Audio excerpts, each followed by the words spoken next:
I want to point out that we have some front row seats. The very best seats in the house are still available. So please do move up. You will earn my unending gratitude, and you'll get to see all the wrinkles on my face really close up. That's the benefit. Okay. We're going to begin, actually, as we always do, with our land and labor acknowledgement. Seated atop a continental divide, the Chicago region is located at the intersection of several great waterways and fertile soil, which created a destination trading post and a healing site for the First Nations indigenous tribes. Chickawa, Chicago is the traditional homelands of the Winnebago, Ho-Chunk, Oto, Missouri, Iowa's Menominee, Mesquak, Sauk, Miami, Wea, Piankashaw, Kickapoo, Illini Confederacy, Ojibwe, Odawa, and Potawatomi peoples.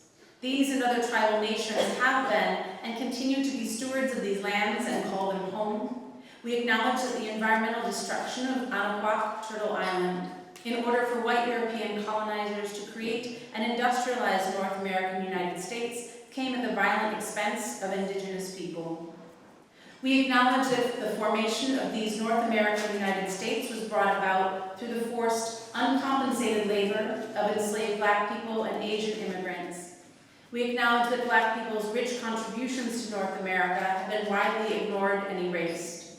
We further acknowledge that the racism that fostered and encouraged these attitudes normalized the marginalization and oppression of generations of Black people, indigenous people, and people of color, and that racism continues to this day.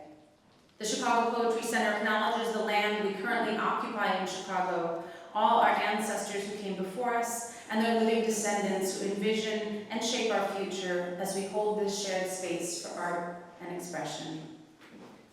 A little bit about the Chicago Poetry Center. There's lots of information in the back about our many programs. At the Chicago Poetry Center, we believe that poetry illuminates our individual and shared humanity, fueling thriving lives and healthy communities. Our mission is to connect people and poetry, equitably engage poets with communities, and foster creative literacy in the city and beyond. We envision and work to create a fair and verdant world rooted in artistic expression, human connection, and boundless imagination. As I mentioned, there's information in the back about our many programs, including Blue Hour and our literary life offerings throughout the city, our programs that send teaching artists into Chicago public schools and other schools in the Chicagoland area, and also critical conversations at work, anti-racism. All that info is in the back there. As you probably know, since you're here, Blue Hour is the third Wednesday of every month. Next month we will have Ian Haley Pollock and Keisha Kuipers, and then we're off in December, because nobody comes in December. And then we'll be back in January with Jim Insau and Tariq Dobbs. A brief safety statement. At the Chicago Poetry Center, as well as Haymarket House, we have a policy of non-cooperation with ICE.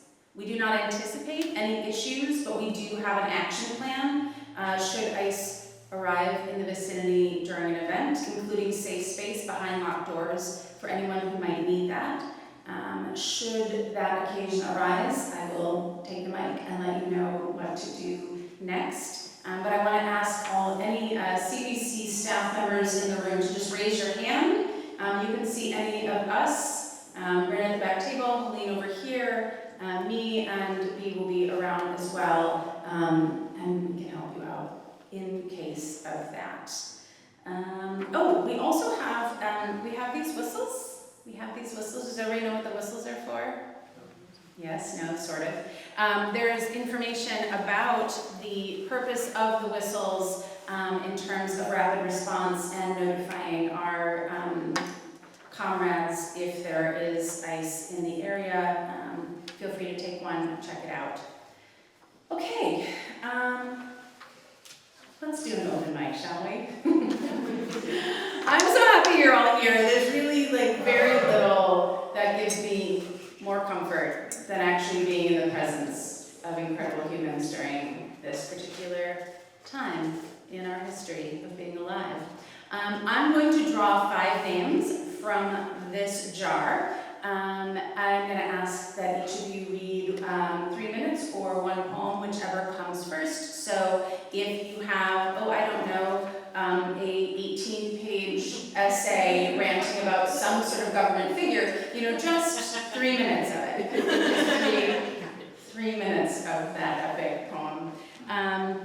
Poetry does induce feelings, so please do take care of yourself. If you need to grab some water in the back, if you need to step out for a moment, please do so, just with respect to the folks on the microphone. Okay. Let's see, who's going to go first? Dun, dun, dun. Brittany. Brittany, but I think yes, Brittany, but then it says like Chano B, yes? Tanabe! It's so bad. My eyes are terrible. Please applaud for Brittany, whose name I have just mastered. Thank you.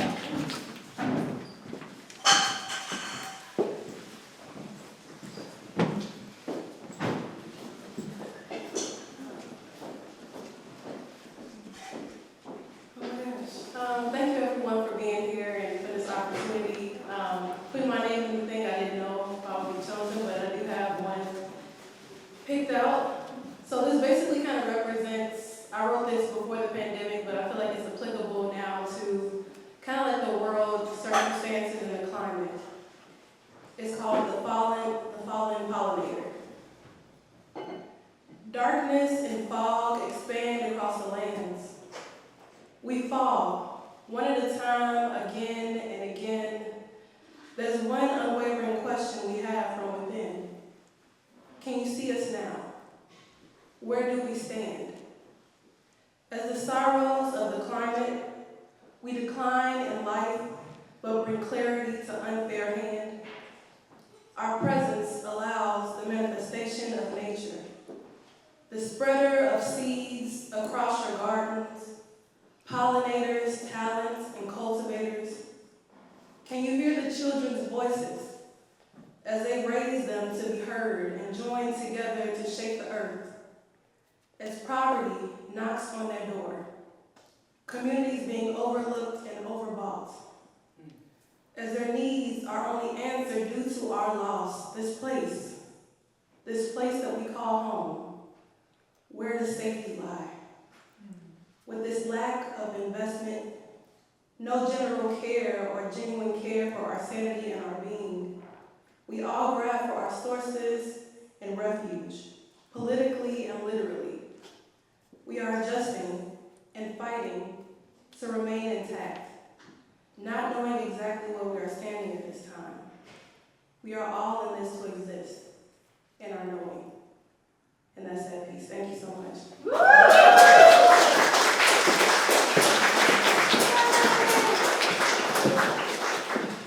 Brittany, this is your first time here, yes? Well, first time performing. First time performing. All right. Thank you. All right. Next up, we have Sloan. Sloan, where are you? We got all of our workshop people coming up to the microphone. Yes.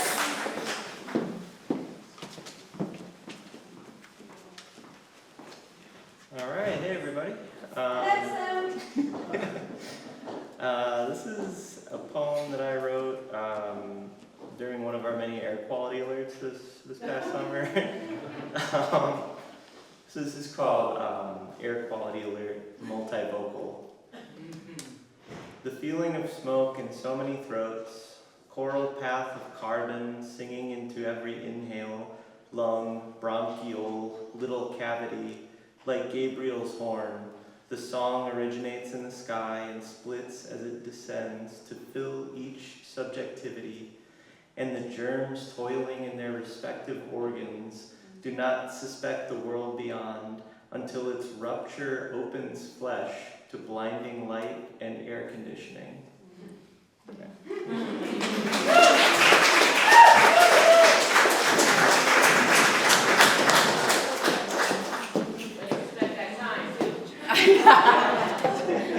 I like it when I'm in the back and I was like, that would be a good last line. Oh, that's the last line. Glad we could agree on that. It was a good last line. All right. Ooh, this is very folded. It's a very foldy one. Trina Young. Trina. All right.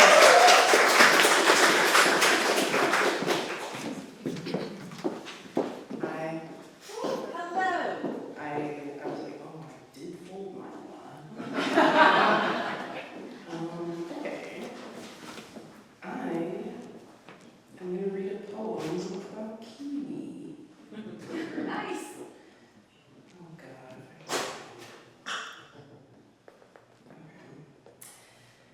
Ode to 3 kiwis in a row. Here's to a craving sated. I feel sorry to cut you, to get to the greenery within. Bead of green weeps from you, inviting. I finish you before getting the words out. I start the experience over. The knife easy, through to the giving, sweet, chlorophyllic center. That tingling sour in your little hairs. The whisper texture of those little black seeds. I see in you a better place I could go. But who am I to put that pressure on the land? I just enjoy my glimpse into a mini biome. Cut open, the 2 halves of a kiwi resemble 2 bursts of light.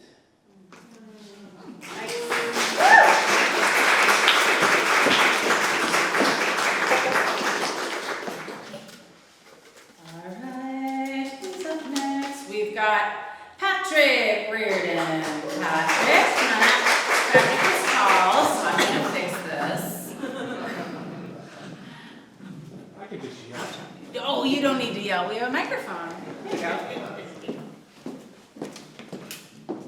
Hello, everybody. The poem I'm going to read is called Precious Chemistry, and it's 1 sentence. I'm telling you that ahead of time so you're not waiting for the break, because there's no break. When it breaks, I'm done. And it deals with, it opens with fireflies, but then it deals with 3 friends of mine, or my brother and 2 friends who died. So there's this kind of sadness to it, but I think it ends on a kind of up note. So, as I said, it's called Precious Chemistry. The fireflies slash a dogma across backyard dark.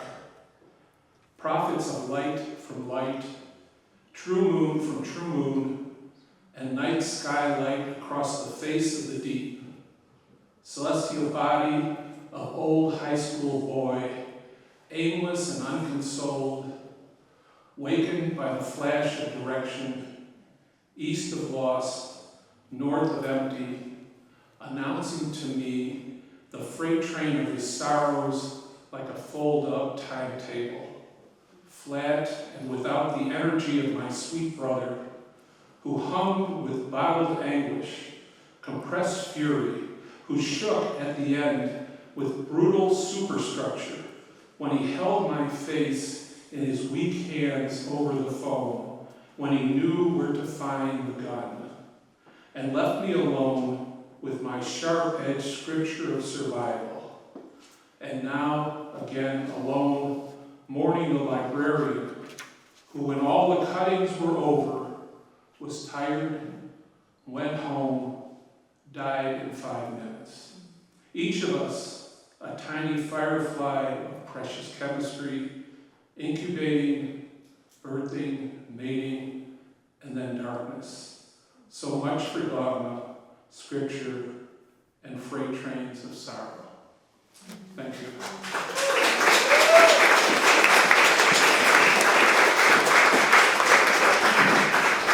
Thank you, Patrick.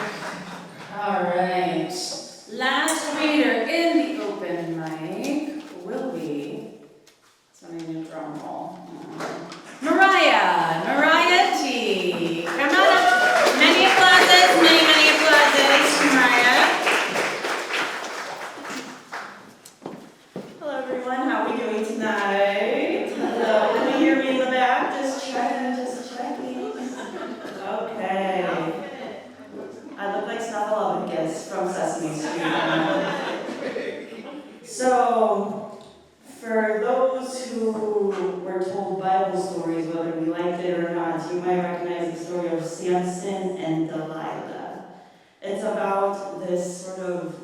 guy that had long hair. Got his strip from his hair, met a girl. Uh-oh, she cut it. So, this poem is called A Note from Delilah on the Kitchen Fridge. Samson, I'm breaking up with you. Only one haircut can really change a man, and man, a fringe does not frame your temples, jawline very graciously. I knew a rock star, and I now find myself crushed into a hill of coke instead of strings meant to be plucked in melody. Return to your sweaty sheets with the sleepy mask that reads, I have harped my Delilah, hiding your bitchy blue, boring gaze, laying upon your forehead, pushed towards your hairline that slicked toward the past, towards our spring bloom, before the daisies were picked and blades and glistened with sharpness. Baby, like Facebook or a tangerine, you became rotten as the clock's wicked hands peeled and poked on. Discover me laying a pretty penny down for a mirror, one whose bend matched the curve of the nice line, warping into your image, into my luscious liking. It would be okay if you colored your mane blue, shortened the sideburns as they screamed, or God forbid, burned the strands into a rigid place, but yet your shoulders are cold without its comforter, since it's fallen on the tile, spelling out, I despise Delilah, that bitch. Isn't it rich how the touch was mine up south, your itch presenting a pussy with pride that you chucked aside and cut a meat-shaped hole in your life. Your scissors are dull, by the way. It was my impression that you were aware of how I bring in your pillow to my nose, tickled with chill while you're at work. It pierced me, though, as I squeezed the plush linen. The silver pear stabbed my collar, like it was your target all along. A sniper's aim, steady, on a snitch's face. When your legs buckle by sunrise, just know, hide them better for the next girl. Because when the hairs dare to curl from your head, you won't miss the front row when she contemplates cutting your throat instead. Thank you.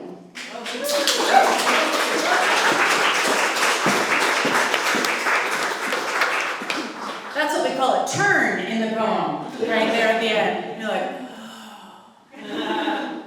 got deep. Thanks, right? Many applauses for everybody on the open mic.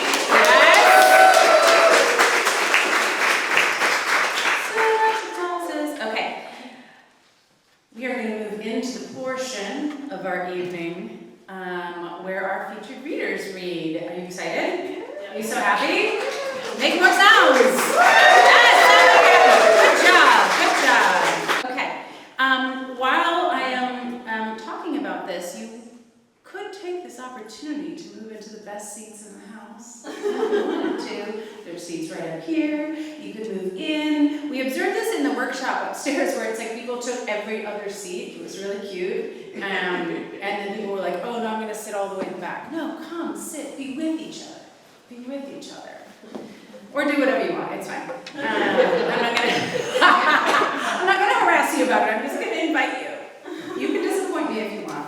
You sound like my mom. Okay.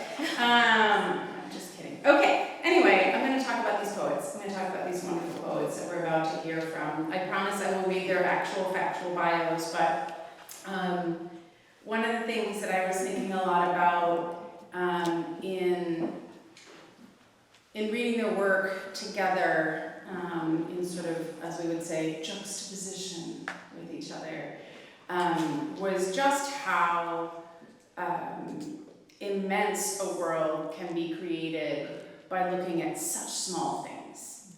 You know, when we pay attention to the, here's a big word, quotidian. Pay attention to the quotidian, the everyday, the mundane, like the stuff that's right in front of us.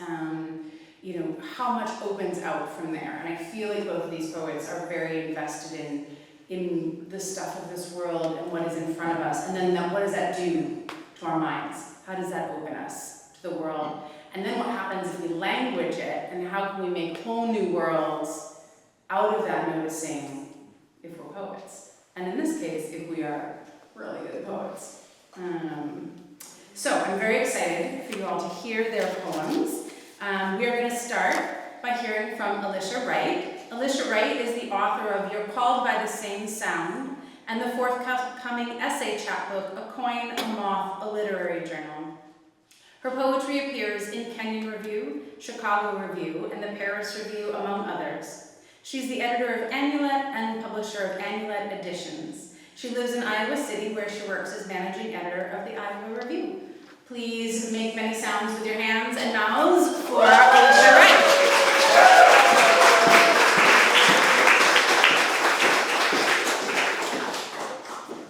Hi all, thank you so much for the introduction and for having me. Thanks to Colleen for putting me in dialogue with Marty so I can be here with you all. Such an exciting community. I've been traveling all day and I'm kind of like, wow, I need to get with it. So I am from Georgia, and for me, any poem that I write about, any poem that I could possibly write begins with an inextricable relationship to the history of why I'm here, how I'm here, and how I exist in the world. And so that has meant writing often in a kind of historical mode or thinking about like bad paradigms that have structured particularly like the literary history or history as it's often represented, or how certain people in the South represent it to themselves. So yeah, and I also just kind of have other poems in there as well too. So some of it does get kind of dark, and I'll let you know about that. You're called by the same sound. Shifted cool as you slip the nightgown over your head.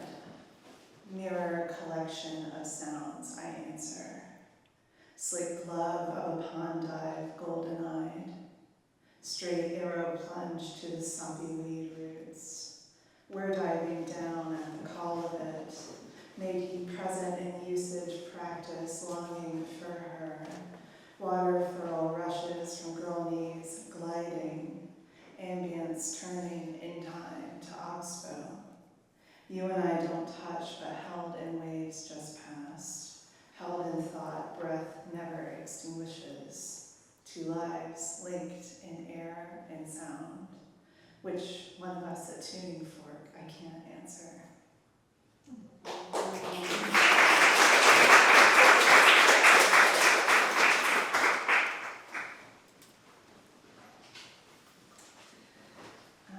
Eulogy at Headwaters.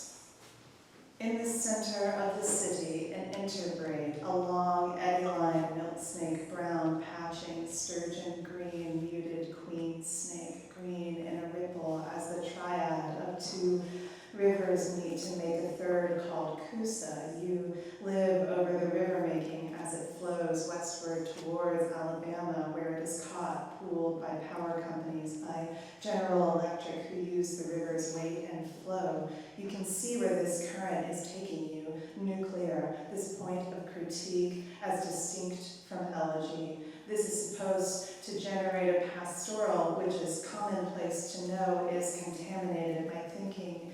Depth cannot nearly reach as deep and into purpose, instead a murky churn, and the darters and crappies dissipating as a hand or polychlorinated biphenyl furls into the three rivers in which you swim gallantly, as either way you drink it. What is shifting is polluting, you enter polluting, the polluted river filled, diluted, rising past its banks, washing out the ground and into groundwater, which is untrackable, whether coursing above ground or below you, breathing in historicity insofar as particles, insofar as a supple lyric cannot hold you.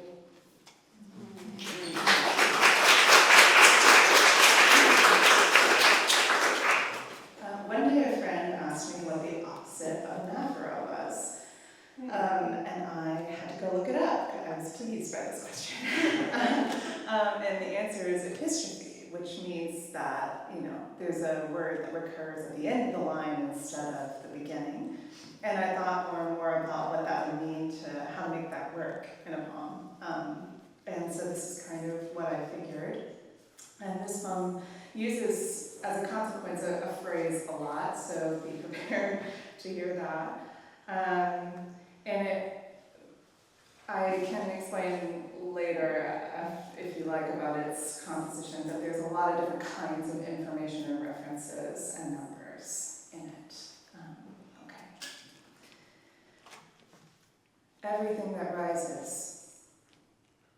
One after another, the angel of history, women, rural, 1536, 1547, 1550, the angel of history, 1551, 52, 1559, in business, 147, at the angel of history, athletics, 245 through 46, 565, and education, the angel of history, 266, 1533, 1536 through 38, and flowers, 340, the angel of history, 385, folkways among, 451, 452, the angel of history. I can no longer hear the music, the angel of history, singings all day, 1039 through 40, the angel of history, sit-ins and civil rights movement, the angel of history, Southern Literary Messenger, 909, 933, the angel of history, Big Thicket, 335, 350, 377, the angel of history, a cast iron farm bell, the angel of history, the bell rest friable, the angel of history, in the fricative air between tolls, the angel of history, make a basket of kudzu twines, the angel of history, though these forms are less common, the angel of history, shoot the shoots, we had been in swimming and we had the angel of history, Hibbett's African folk, 15th century and contemporary, the angel of history, art, among other things, the Cottonlandia Museum and the angel of history, 648, history and manners, the angel of history. I heard my mother ring the bell for the angel of history, the king snake in the bush, a branch painted, the angel of history, a dream of the red and black snake, the angel of history, around my throat, tightening, the angel of history, the hoarse voice, shouting in the dark street, the angel of history, nothing's captured political office and established nativists, the angel of history, would the angel of history know when memory, the angel of history, Father's House, 1978, is a grim novel exploring future, the angel of history, Let Gaines Rest, the angel of history, In Peace, the angel of history. The monograph had been adhered to, and the angel of history, 1838, copperplate, the angel of history. He asked, what about sin? I've forgotten, the angel of history. South, that is all that vanished, the angel of history. The fracture in the ledger grave marker, the angel of history. The dog that bit my father digs in it, the angel of history. Most artists in the South have embraced the tenets of the angel of history, what is loosely called modernism, the angel of history. Hot knobs of the rooms I cannot enter, the angel of history. Wreckage upon wreckage, the angel of history. What calls from the dead in the flat air, the angel of history that I can hear, the angel of history. Mass in a Northern-style Episcopal church in the South, the angel of history. Mothballs and tin in the slat-shelf pantry, the angel of history. Collapse in her last kiss, the angel of history. Techno-colonialism, the barbs on the wire, the angel of history. Italy, 1049, image of 1492, the angel of history. Bottle trees, 495, 496, the angel of history. Into the hulls of westward racing ships, the angel of history. When bags of letters desperately calling, the angel of history. A tithe purloined cankers the whole estate, the angel of history. The ledger, the fissure, the sin of the dog, the angel of history. May at his peril further go, the angel of history. Clay clods, the slippery elm leaves spray, the angel of history. 386 as symbol, 586 and concurrent, the angel of history. Myself no better than the angel of history. The blood from my mouth, the angel of history. The fourth escaped into the tall August sugar cane, the angel of history.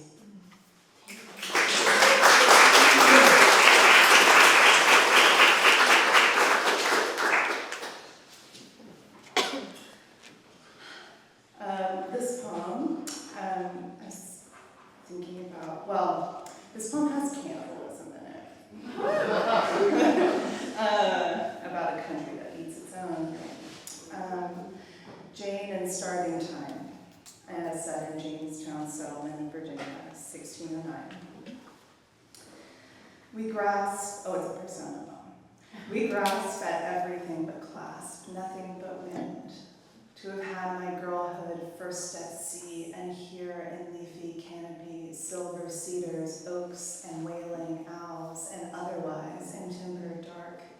I'm not like them, their island tongues unraveling in colonies weak net, vowels slack-jawed with winter's waste, old words glittering like the fishes I did cup in pools left behind by tide. Water's salt prickling my lips. Here, like ropes and knots of guts, like ivy's rash, I learned to read how bodies are susceptible to change. I grew shadowed by water's wane, the curled down corn. My chest like wild strawberries sprung, but barren swamps you could row through now won't bear the heavy plow. How like my face defleshed in those hot seconds after death. Fresh apprehension, dull cleavers lessen. Hunger drives the novice hand that plats my skin like hair. My brain's the fruit of acorn, bright and bitter boiling out. No mirror here for my teeth's error. No answers but for all our beasts are swoon. My skull's hack marks and punctures sing our settlement's secret song to itself. The role of a berry is to bleed in your mouth.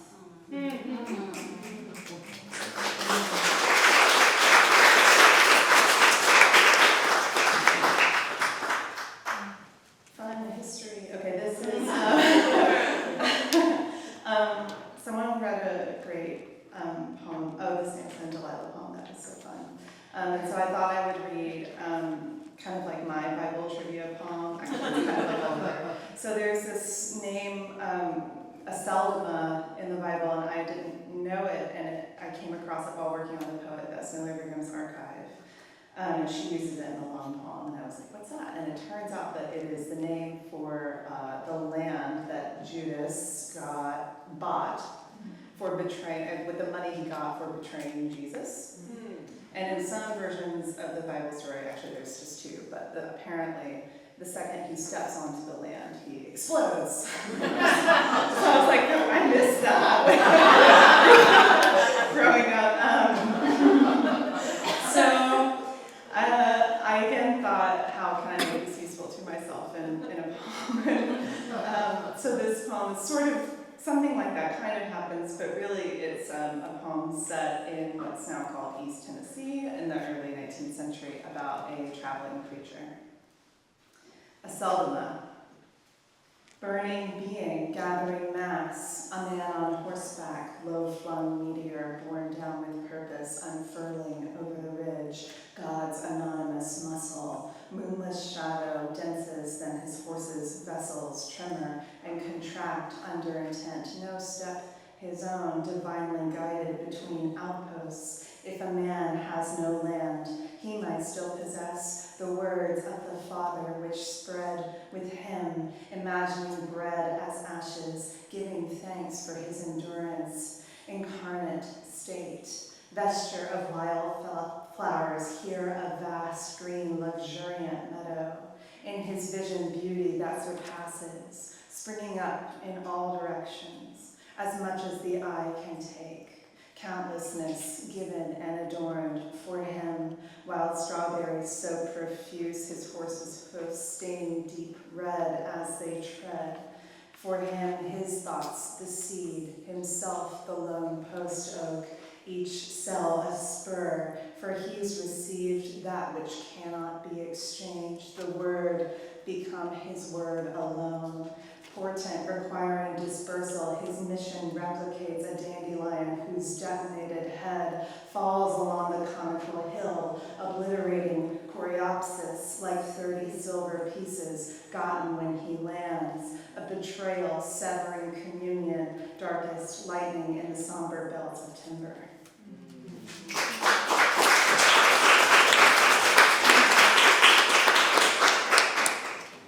Thank you, I feel so supported. This is really nice.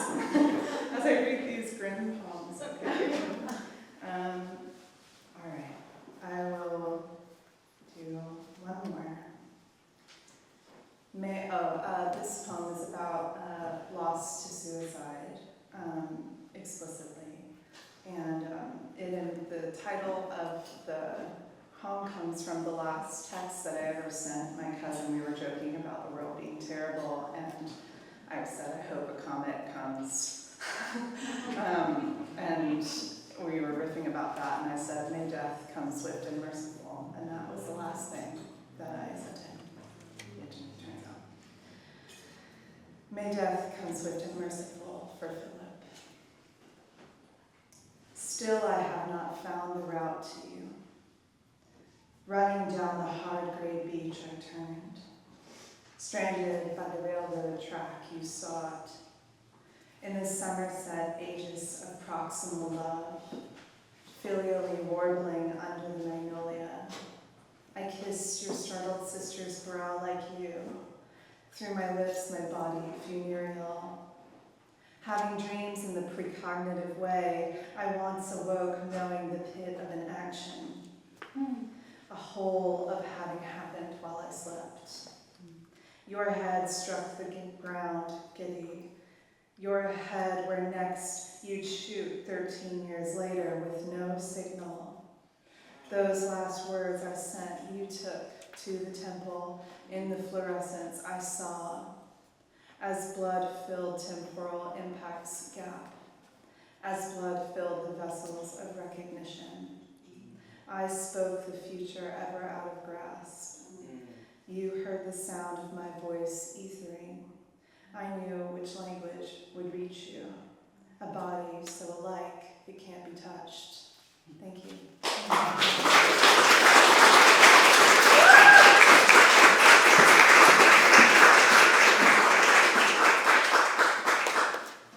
Should we breathe? Does anybody else want to breathe? Sorry. Don't apologize. Woo. It's a compliment. We ready for more? Yes. Yes. Rhoni Blankenhorn is a Filipino-American writer. Her poems can be found in the Slowdown, Asian American Writers Workshops, The Margins, Narrative, and elsewhere. She is the recipient of fellowships and scholarships from Breadloaf, Salt and Stall, and the Sewanee Writers Conference. Rhoni's poetry debut, Rooms for Dead and the Not Yet, won the Trio Award and was published with Trio House Press in July of this year.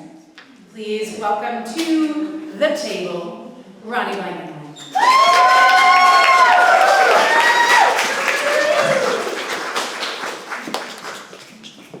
Hello, Chicago. What a gift to be here. I will caveat, I also traveled today, and I just had so much coffee. So I'm feeling like a little more wired than I thought I would be after that cup. Thank you to the Chicago Poetry Center for having us here tonight. It's such a gift. Thank you to all of the readers who did the open mic and to Alicia. I had a lot of ideas of what I wanted to read today. I feel moved to read the opening poem in my collection, which speaks to borders in some ways, that is perhaps quotidian. But I think that it is, like the rest of this book, an invitation to think about dichotomies a little bit differently, perhaps. Being someone who's mixed race, I think about borders in different ways, like the living and the dead, my body outside of it, etc. So I invite you all to think about a border as an invitation for provocation, perhaps. Gate. A thin fence edges the perimeter, not a concerted effort to uphold a boundary, but a kind of endeavor. I walk the whole thing just to get a feeling. Nothing could stop me from barreling through a thought that brings me comfort. I have a dangerous urge to make and remake the distinction between things. Like a child, like a bad dog. Again and again, I arrive at the latch.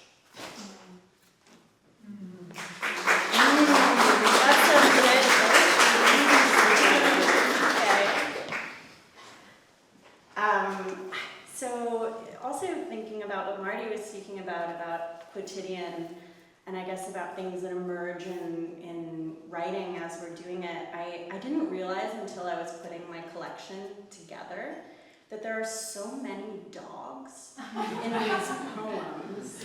And then I started to think about, what does that mean? There's like the idea of obedience, of what, you should and shouldn't do, animal versus human.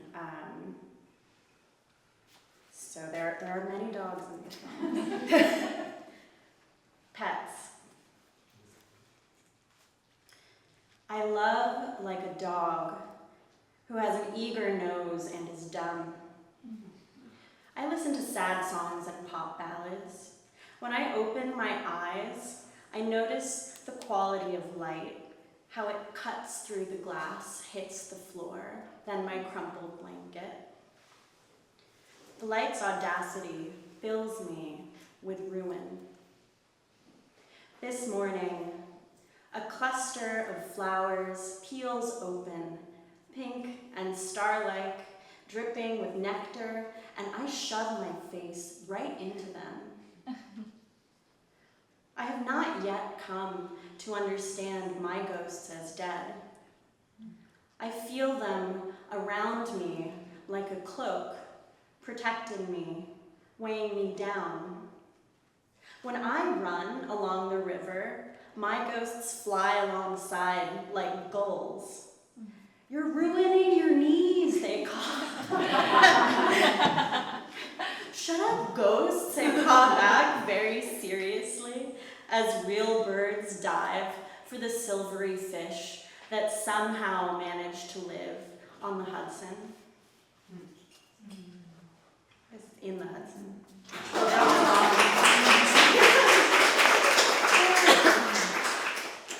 Yes. There are a lot of ghosts in this book. But really this is a book about love. And love's, I guess, complications. I have a sonnet sequence at the center of this, which is not only about love, but about a sort of undercurrent of violence and about how,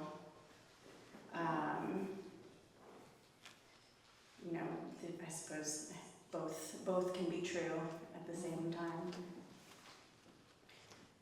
Rounds.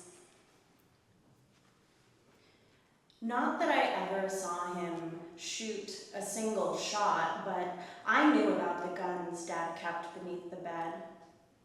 Brassy bullets fell against the floral comforter like little candies.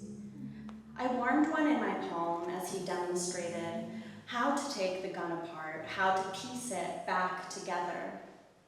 It didn't seem like much. He had already taught me how sharp my elbows and knees could be, and how to stab a man in the throat with nearly anything, a key or a pen, for example, and how to pull the trachea from an assailant's neck with my little fingers. Anything can be a weapon, he said. He loved me.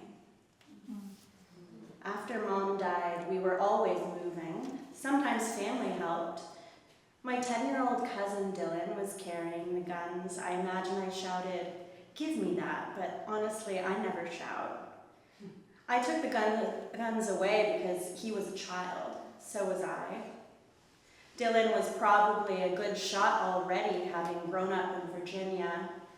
His father, Uncle Pat, was a Marine, but I had a parental urge. I didn't want him to bear the particular weight I thought was mine. The guns were my secret. Part of me liked the danger. When Dad died years later, I gave Uncle Pat all the guns. I don't know how many there were or what he did with them. My cousin Dylan is an artist now. He paints toys. You could say both sides of my family carry creative tendencies.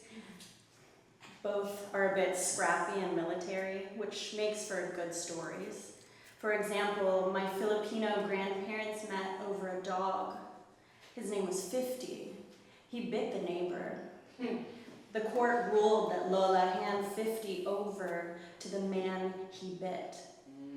The dog's meat would serve as compensation. Lola was very beautiful. She wanted to control how the dog died. She had noticed a soldier who passed her house every morning in his stiff uniform. Of course, he agreed to put a bullet through the back of the poor thing's head. They had 5 kids. People would joke, 1 for every promotion. But I was an only child and often alone. I had a god-sister, Sarah. She was older, which meant she was cooler. I did what she wanted with an erotic thrill. I loved her. I also wanted to be her with a kind of violence. I envied her confidence and how her home was haunted differently than mine. After she told me the cow skull that hung in the vestibule had a ghost living in it, I prayed before running across the terracotta floor. I ran and I ran. I still dream about it. In her garden, the damp stone wall was thick with moss, always feathered and sprouting. I'd peel off chunks when no one was looking, then stick them right back, like little scabs, little hats. That nervous cruelty gave me the feeling of order. Emily still pulls at her knuckle skin when anxious. A few months into her sobriety, we drove from Evanston to somewhere in Wisconsin, making a game of running red lights. That was red, I said, and she said, "Have you ever been to Cracker Barrel?" I can't remember the town's name. There were cows along the dirt road and a log cabin, and it all felt very American. We lost each other in the meadow. I cried when we found each other again. She didn't. We took turns with an old .22 aimed at tin cans as if killing them could make us feel better. We ate cheese from the general store, dreamed of getting in the car, going west. The direction I'm always pulled toward, the part of me that lives across the Pacific, where my family hangs lanterns from mango trees whose hand-sized leaves lacquer with rain during monsoon season, where half my mother's ashes are buried in the same cemetery as her brother and sister, where I come home to people who sometimes look like me. I asked my cousin Michael to take me shooting. The range was in the basement of a mall. I was scared of the sound, the cement walls, the men. With the gun pushed against my shoulder, I thought of Lolo, how he hid in the hills during the war.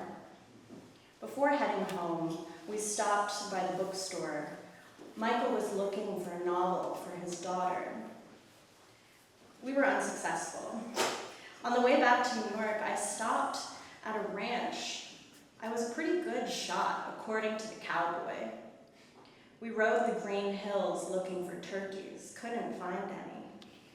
That evening, the boy I loved dug up cow bones, gave them to me while his mother watched.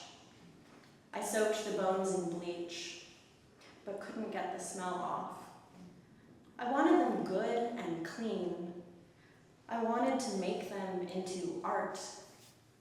The boy gave me a knife, which I still have, and for the next 2 days, I scraped a jawbone in the sun, picked at big chiclet teeth while wondering about the shape of my own face, so like my father's.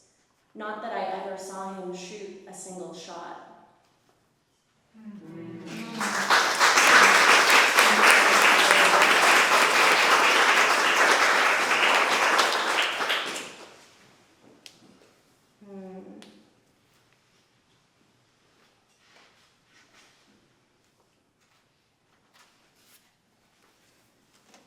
How you die. You take your time dying. You really work at it like it's your job. You die suddenly. People crowd around you while you die. You die in a room alone. You die with ice chips on your lips. You eat an entire breakfast combo before you die. You eat an extra large bag of oyster crackers, the crispy skin of a pig's head, a slice of cheesecake, then you die. You drink 2 liters of Costco vodka, then you die. Your eyes become dog-like, your whiskers tangle, then you die. You fake your own death. You ask me to help you dress in your purple blouse and sweatpants, then you die. You're doing everything the doctors said, then you die. You disrobe, throw petals at the moon, and die anyway. You curl into the shape of a shell, avoid all my calls, then you die. You lie to everyone, you great big bullshitter, then you die. You die with the TV on. You die with the dog beneath your bed. You die and leave plenty of shit behind for other people to clean up. You wait until I kiss you, then you die. You die, and everyone asks why for a long time.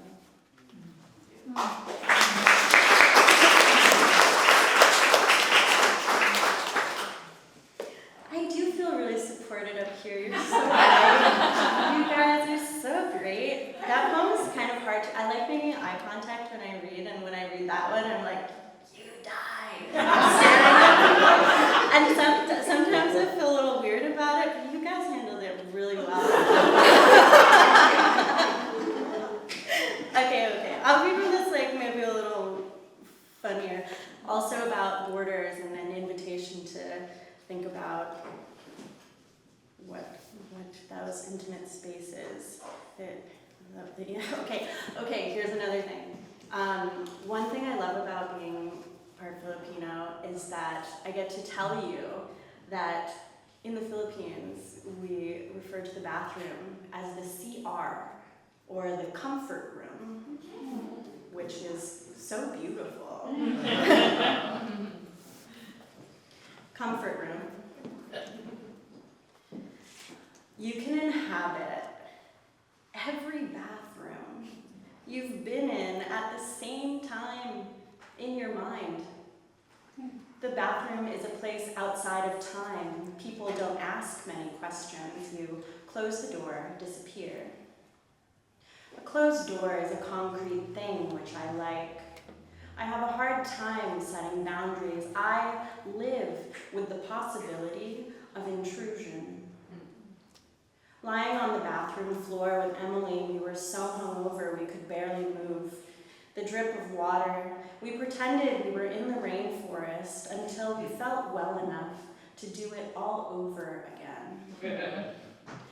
Every bathroom is a portal to another bathroom. Is there not beauty in that? I spend hours cleaning the bathroom with remarkable attention, taking an old toothbrush and Q-tips to the grime between the fixtures until the silver brightens. Sometimes I wear perfume that smells like dirt, especially in the spring. What does it mean to be clean? I was in the tub when I discovered my butthole. My excitement was palpable.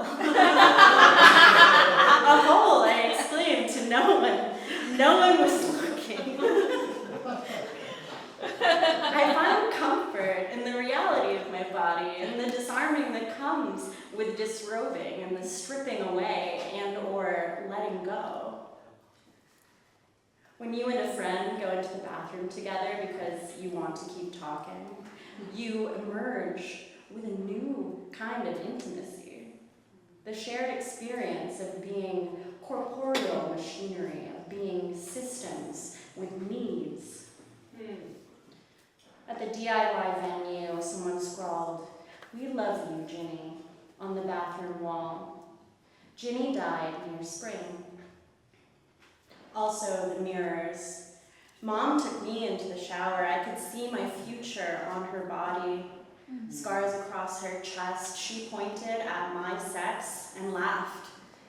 You have more hair than I do, she said, and I felt shame.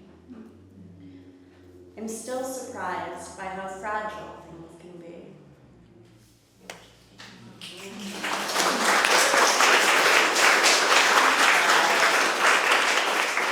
There are two more little poems for you.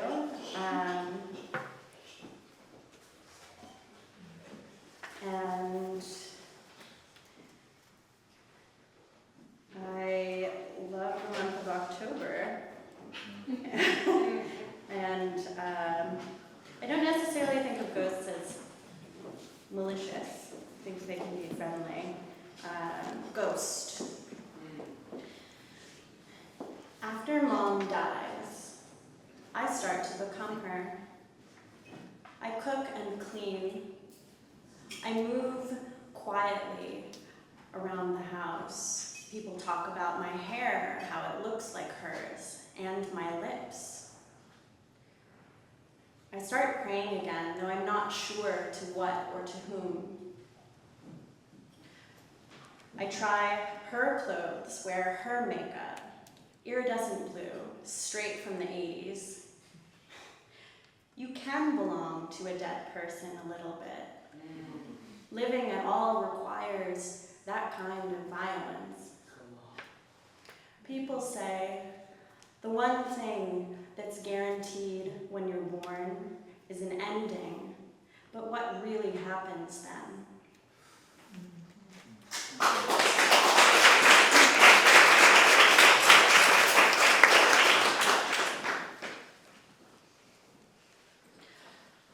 Also, I would love to hear and read more poems about friends, like friendship, love in the world.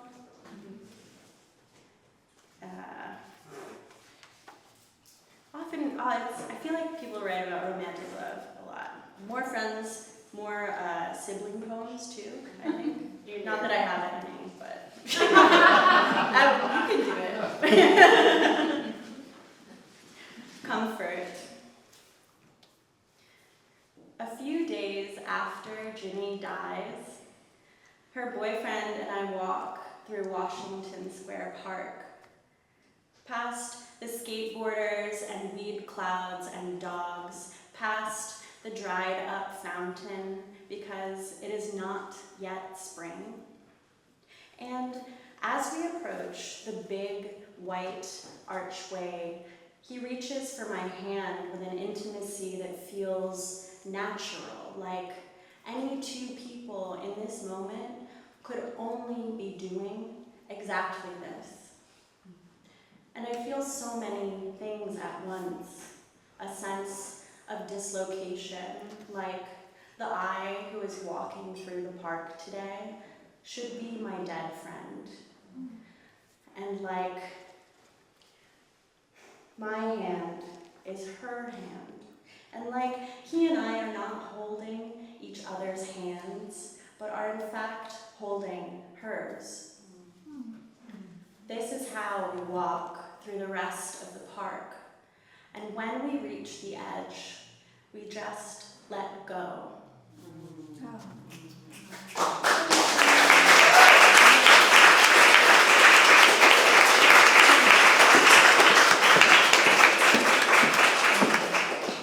Shall we breathe? Who wants to breathe?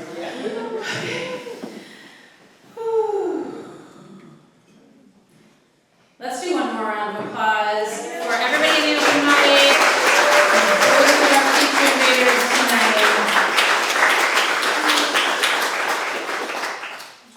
May I feel like it's such an incredible blessing always, always, always to come together in this way, particularly as times get more fraught and fraughter.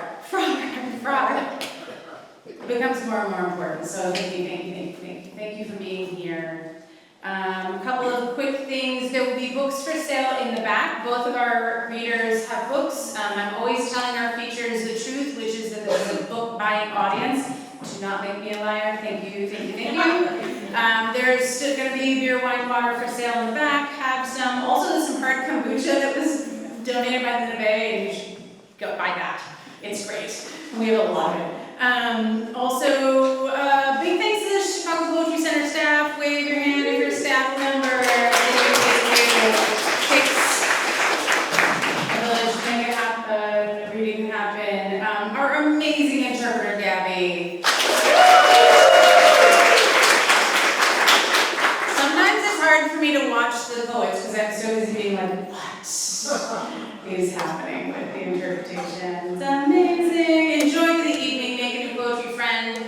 I will see you in November for the